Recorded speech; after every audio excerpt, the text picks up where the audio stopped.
मेरा नाम टीना है। मैं अपने माता पिता की इकलौती संतान हूँ। दिखने में भी बहुत सुंदर हूँ। मेरे पापा ज्यादा अमीर तो नहीं, फिर भी उन्होंने मेरी तमन्ना को पूरा किया। जो भी उनसे मांगा मुझे दिया। हमारे पास गाड़ी तो नहीं, पर घर में एसी जरूर लगा था। जिंदगी की सहूलियत के लिए जो भी जरूरी था वो सब मेरे पापा ने मुझे दिया। कभी पापा ने किसी भी चीज से समझौता नहीं किया। मेरी उम्र शादी की होने लगी। पापा का कहना था कि घर में जमीन जायदाद हो या ना हो, पर इस बात का ध्यान रखूंगा कि परिवार के सदस्यों का व्यवहार अच्छा हो। मेरी बेटी जहाँ भी जाए खुश रहे, इस बात का ध्यान मुझे सबसे पहले रखना है। यही मेरे पापा की सोच थी। उनका मानना था कि अच्छा व्यवहार इंसान की असली संपत्ति होती है। फिर मेरे लिए एक रिश्ता आया, बहुत ही अच्छे घर से। वहाँ सहूलियत की सारी चीजें थी। लड़के वालों के घर में इतना सब कुछ भरा पड़ा था कि कुछ रखने की जगह ही नहीं थी। लड़के वालों ने भी कहा कि हमें कुछ नहीं चाहिए। उनके घर में सिर्फ एक लड़का और उसकी माँ ही थी। हम इस रिश्ते को लेकर बहुत खुश हैं। वो लोग हमसे ज्यादा अमीर थे। उनके यहाँ नौकर भी बहुत काम कर रहे थे, इधर उधर घूम रहे थे। उनका अपना घर था, एक गाड़ी का शोरूम भी था। फिर पापा ने बोला कि लड़के को बुलाइए, तो उसकी मम्मी ने एक नौकर की तरफ इशारा किया और कहा कि यही मेरा बेटा है। मतलब जिसे नौकर समझ रहे थे वही उसका बेटा था। ये क्या, देखने में बहुत मोटा, इसके तो बाल भी उड़ रहे थे। मेरे पापा ने बोला कि क्या इसकी पहले भी शादी हो चुकी है। मम्मी ने बोला कि हाँ हुई तो है, लेकिन एक ही साल में तलाक हो गया था। मेरे पापा ने अपनी तसल्ली के लिए पूछा कि आखिर इतनी जल्दी तलाक की क्या वजह रही होगी।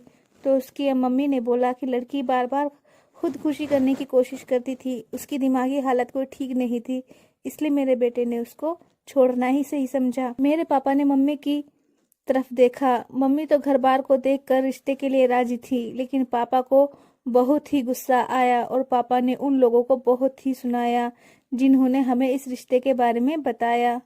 अपने गुस्से को शांत करने के लिए पापा ने बोला कि आपको शर्म नहीं आती? अपने शादीशुदा बेटे के लिए आपको कुंवारी लड़की चाहिए? आपको कोई तलाकशुदा लड़की को देखना चाहिए। मेरी बेटी बहुत सुंदर है, उसके लिए उसके जैसा ही लड़का मुझे चाहिए। मेरे पापा ने उस इंसान को भी बहुत बुरा बोला जिसने हमें ये रिश्ता बताया था, जबकि मेरी मम्मी को ये रिश्ता पसंद था, क्योंकि उनको लगता था कि लड़के की शक्ल का क्या करना है, उसकी कमाई कितनी है, ये देखना ज्यादा जरूरी है। जबकि पापा बोलते थे कि नहीं, बेटी खूबसूरत है तो लड़का भी सुंदर होना चाहिए। कुछ दिन बाद एक बहुत ही सुंदर लड़के का रिश्ता हमारे यहाँ आया। लड़के के घर में कोई नहीं था, उसके माता पिता भी नहीं थे, सिर्फ एक बहन थी जो थोड़ी बीमार रहती थी। लड़का बहुत ही सुंदर था। मम्मी पापा बहुत खुश हुए कि ये सही है कि एक बहन है, कुछ दिनों में उसकी भी शादी हो जाएगी तो वो भी अपने घर चली जाएगी, तो मेरी बेटी आराम से रहेगी, सब कुछ हमारे बेटे का ही होगा। फिर क्या था, मेरा रिश्ता वहीं फिक्स हो गया। जल्दी ही शादी की तारीख भी रख ली, लेकिन लड़के ने बोला कि हम ज्यादा तामझाम से शादी नहीं करेंगे, क्योंकि हमारे मम्मी पापा को गुजरे हुए अभी ज्यादा दिन नहीं हुए हैं। लड़के का नाम राहुल था, उसकी बहन का नाम राखी था। बहन बहुत सुंदर थी पर थोड़ी कमजोर लग रही थी। मेरी शादी बहुत ही सिंपल तरीके से हो गई। इनके घर आ गई। मुझे लगा कि यहाँ सब कुछ मेरा होगा और मैं अपने हिसाब से अपनी जिंदगी जीऊंगी, लेकिन शादी की पहली रात ही मेरे साथ कुछ ऐसा हुआ कि मेरे तो होश ही उड़ गए। राहुल की कोई रिश्ते की बुआ ही जो घर में थी, उसने आकर कहा कि राखी की तबीयत खराब हो रही है। फिर मेरे पति ने मुझसे कहा कि राखी की तबीयत सही नहीं है तो मैं उसके पास ही रहूंगा। राहुल ने बोला कि तुम अभी सो जाओ। मैंने राखी के पास जाने का इरादा किया तो राहुल ने कहा कि अभी राखी का मूड बहुत ही खराब होगा, अभी मिलना सही नहीं होगा, तुम भी थक गई होगी तो सो जाओ। राहुल अपने हाथ में कुछ दवा लिया और पानी का जग उठाकर राखी के कमरे में चला गया और दरवाजा बंद कर लिया। कुछ देर के लिए मैं वहीं जमी रह गई, क्योंकि मुझे विश्वास ही नहीं हो रहा था कि ये सब क्या हो रहा है। फिर थोड़ी देर बाद अपने रूम में गई और वहां पर अपना मेकअप उतार कर सो गई। अगले दिन सुबह जब मेरी आंख खुली तो मैंने पाया कि राखी हाल में बैठी हुई है। मेरा पति नाश्ता बना रहा है, जो बहुत ही सिंपल है, जैसे कि किसी बीमार व्यक्ति के लिए बनाया जाता है। राहुल ने नाश्ता बनाया और थाली को राखी के सामने लाकर रख दिया। जाहिर सी बात है, राखी बीमार है तो राहुल ही खाना बनाता होगा। फिर मैंने बोला कि लाइए मैं बना देती हूँ। राहुल ने कहा कि नहीं, मैंने राखी के साथ अपना नाश्ता भी बनाया है, अब तुम अपना नाश्ता बनाओ और आराम से रूम में जाकर नाश्ता कर लेना। जबकि मैंने सोचा था कि मैं राहुल के साथ नाश्ता करूंगी, पर लेकिन ऐसा नहीं हो पाया। राखी के चेहरे पर कोई भाव नहीं था, वो बस शांत थी और अपना नाश्ता कर रही थी। अब घर में कोई भी नहीं बचा था, बस एक दो रिश्तेदार थे, वो भी जा चुके थे। मैं भी यही सोच रही थी और खुश हो रही थी कि चलो सही है, ज्यादा कोई झमेला नहीं है। मैं अपने कमरे में बैठकर राहुल का इंतजार कर रही थी, पर वो एक बार भी रूम में नहीं आया, जबकि बाहर तो कोई गेस्ट भी नहीं था। पता नहीं कौन से काम में इतना बिजी था। मेरे कमरे में ही अपने पति का इंतजार करती रही, वो नहीं आया। अब शाम हो गई, फिर रात हो गई। अपने कमरे से बाहर जाकर देखा तो चारों ओर सन्नाटा था, सिर्फ राखी के कमरे में रोशनी थी, पर आवाज उसके कमरे से भी नहीं आ रही थी। जब मैंने किचन पर आती हुई आवाज पर ध्यान दिया तो देखा राहुल कुछ बना रहा है। अब मुझसे रहा न गया और मैंने उसको बोल ही दिया, आप यहाँ क्या कर रहे हैं? आपको जबकि उस रूम में होना चाहिए था। मैं क्या करती? शादी को अभी एक ही दिन हुआ और पति का ऐसा व्यवहार मुझे समझ नहीं आ रहा था। मैंने देखा कि पति के हाथ में पानी का गिलास है और दूसरे हाथ में कुछ दवाई है। तभी थोड़ी देर बाद राहुल की बुआ वहां आ गई। बोलने लगी, नई नवेली बहू इतनी उदास क्यों है? थोड़ा सा सज सवर लो। ये बात सुनकर मुझे गुस्सा आ गया। मैंने तपाक से बोल दिया कि क्या करना है ये सब करके? यहाँ ना कोई मुझे देखने वाला है, ना कोई मुझसे बात करने वाला है। तभी बुआ ने बोला कि ऐसी बात नहीं है, घर का माहौल थोड़ा शांत है, क्योंकि राहुल के मम्मी पापा को गुजरे अभी ज्यादा वक्त नहीं हुआ है। बुआ ने बताया कि वो लोग रिसेप्शन भी नहीं करेंगे, जब कभी कोई बच्चा होगा तभी उसके साथ वह कोई पार्टी अरेंज करेंगे। ये सब सुनकर मेरा सर घूमा जा रहा था। उस पर राहुल का व्यवहार मुझसे सहा नहीं जा रहा था। वो बच्चे की बात कर रही थी, यहाँ तो राहुल मेरे पास तक नहीं आया। हमारी नई जिंदगी भी शुरू नहीं हुई थी। मुझको तैयार करके सजा के मेरे फोटो क्लिक किए गए। मैं बहुत सुंदर लग रही थी, लाल जोड़ी में, बिल्कुल परी जैसी। बुआ जी ने पूरा दिन मेरे साथ बिताया, बहुत सारी बातें भी की। शाम होते ही वो भी अपने घर चली गई, क्योंकि उनके भी दो बच्चे थे जो उनका इंतजार कर रहे थे। अब रात हो चुकी थी, मुझे फिर ऐसे ही सोना पड़ा। जब अगले दिन जागी तो देखा घर सुनसान है, कोई हलचल महसूस नहीं हो रही है। घर पर भी कोई नहीं है, ना तो कहीं राहुल नजर आ रहा है, ना राखी ही कहीं दिख रही है। जब मैंने अपने पति को फोन किया तो बोला कि राखी की तबीयत खराब हो गई है, इसीलिए हॉस्पिटल लेकर आया हूँ। मैं यूं ही फोन चलाने लगी तो राखी का स्टेटस देखा, जिसमें लिखा था कि happy time with sea views. मैं ये सब देखकर हैरान रह गई कि यदि वो हॉस्पिटल गई है तो ऐसा स्टेटस कैसे लगा लिया। फिर दोबारा देखने की कोशिश की तो स्टेटस बदल चुका था, जैसे किसी ने एकदम से हटा दिया हो। 4 घंटे गुजर गए, राहुल और राखी घर आए। फिर राखी बिल्कुल ऐसे चल रही थी जैसे कि बहुत बीमार हो। मुझे तो पक्का नौटंकी लग रही थी। इतनी बीमार है तो बीच वाला स्टेटस लगाया होगा तो कैसे? मुझे मेरे पति से दूर रखकर उसे भला क्या ही मिलेगा। फिर ये सोचकर खुश हो जाती कि चलो शादी हो जाएगी तो अपने घर चली जाएगी। अभी तक मेरे घर वाले भी नहीं आए मुझसे मिलने। मैंने राहुल से पूछा कि इतना टाइम कहाँ लगा, तो बोला कि डॉक्टर के पास बहुत ज्यादा भीड़ थी, इसलिए ज्यादा टाइम लग गया।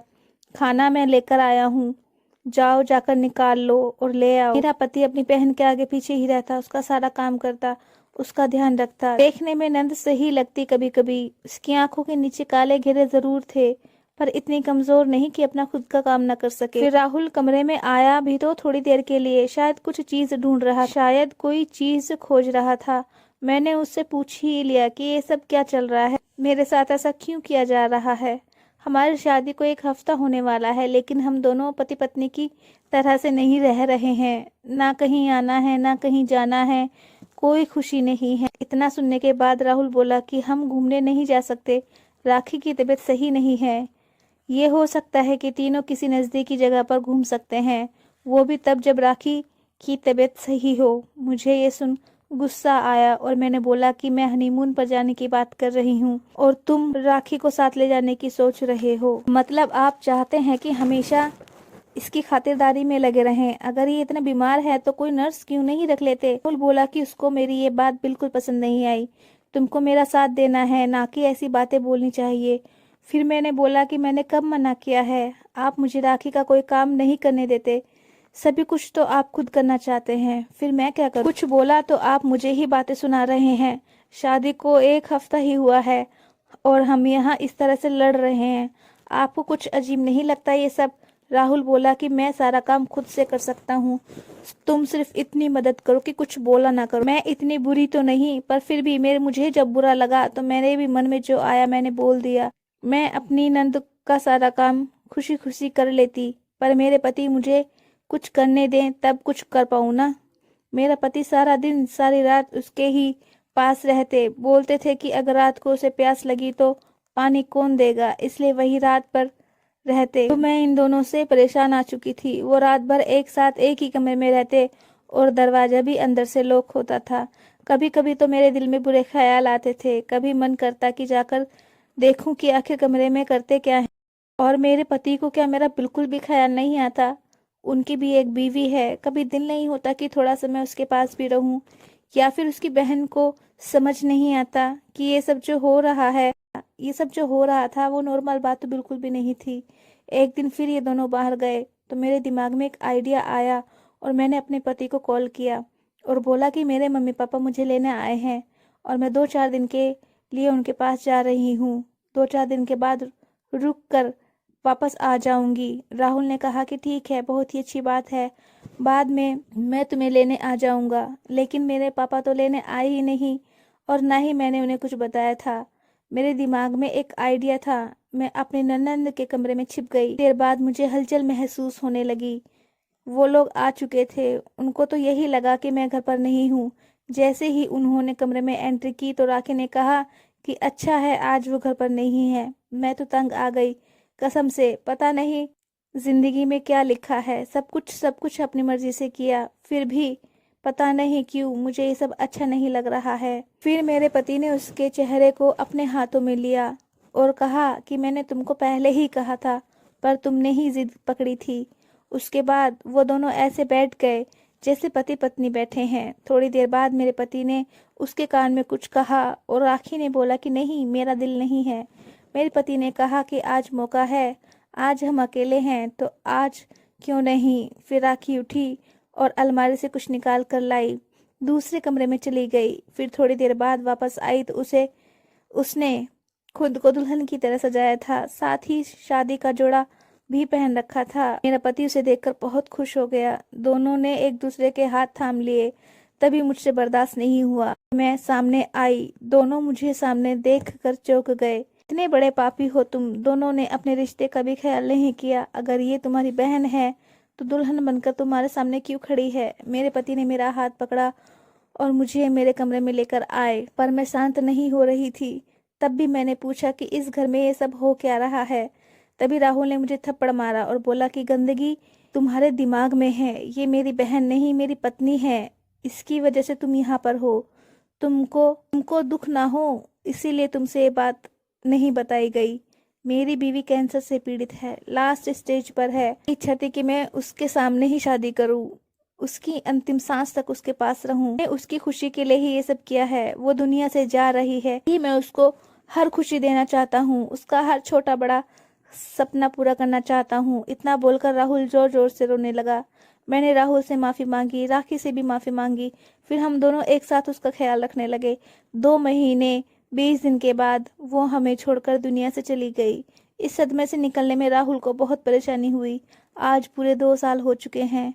हम दोनों बहुत खुश हैं क्योंकि हमारे यहाँ बेबी आने वाला है। राहुल का कहना है कि अगर बेटी हुई तो उसका नाम राखी रखेंगे। मुझे भी खुशी होगी। अब कभी सोचती हूँ तो उन दिनों के बारे में तो सोचने पर बुरा लगता है, उसको कितना बुरा बोलती थी, जबकि वो हमेशा मुझे दुआ ही देती रही। भी कभी मुझे उसकी याद आती है तो हम राखी की बातें करते हैं। अब मुझे उसकी बात करने पर भी बुरा नहीं लगता है।